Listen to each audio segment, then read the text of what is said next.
Hello guys, आज मैं आपको बताने वाला हूँ वन नेशन वन इलेक्शन के बारे में।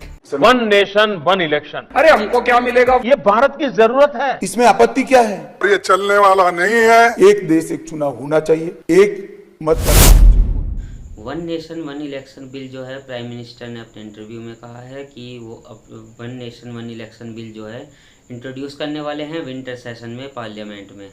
तो वन नेशन वन इलेक्शन का मतलब क्या है वो आपको मैं बता देता हूँ। वन नेशन वन इलेक्शन का मतलब ये है कि जितने भी इलेक्शन, जैसे कि सीएम के इलेक्शन होते हैं, पीएम के इलेक्शन होते हैं, एमएलएस के, एमपी के इलेक्शन जितने भी होते हैं, ये सारे जो हैं साइमल्टेनियसली हो जाएं। मतलब कि सारे इलेक्शन जो हैं एक ही बारी में हो जाए, हर 5 साल में जो है अलग अलग ना हो। इंडिया में जो है इलेक्शन चलते ही रहते हैं। तो इस कॉन्सेप्ट को हटाने के लिए जो है नरेंद्र मोदी ने इतना बड़ा फैसला लेने की कोशिश कर रहे हैं। ये नरेंद्र मोदी का कॉन्सेप्ट नहीं है, ये कॉन्सेप्ट तो पहले भी चला आ रहा था।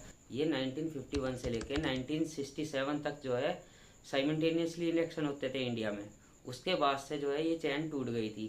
तो अब जो है इससे जो है खर्चा बचाने के लिए प्राइम मिनिस्टर नरेंद्र मोदी ने जो है इसको जो है इंट्रोड्यूस करने की कोशिश कर रहे हैं। इसकी एक हाई लेवल कमेटी बनाई थी जिसके जो हेड हैं वो रामनाथ कोविंद जी हैं। उनके द्वारा ये कमेटी बनाई गई है वन नेशन वन इलेक्शन वाली। अब ये बिल इंट्रोड्यूस करेंगे पार्लियामेंट में। तो चलो मैं आपको बता देता हूँ, अगर देश में वन नेशन वन बिल जो है ये लागू हो जाता है तो देश में चुनाव कैसे होंगे। जैसा कि आप जनता हो तो आपको तो ज़रूर जानना पड़ेगा, क्योंकि आपकी मुश्किलें बढ़ जाएंगी किस तरीके से चुनाव होंगे, किस तरीके से नहीं होंगे।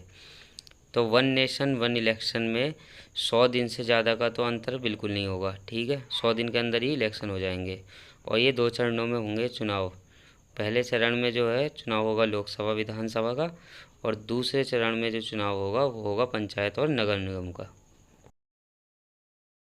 देखो, ये बताया जा रहा है कि ये जो है one nation one election federalism के अगेंस्ट। इंडिया के पास दोनों फीचर हैं, फेडरल फीचर भी है और यूनिटरी फीचर भी है, इसलिए इसे कई बार जो है क्वासी फेडरल भी कहा जाता है। इसका फेडरल फीचर है डिवाइड करता है पावर सेंटर और स्टेट के बीच में, और यूनिटरी फीचर है कि पावरफुल सेंट्रल गवर्नमेंट है।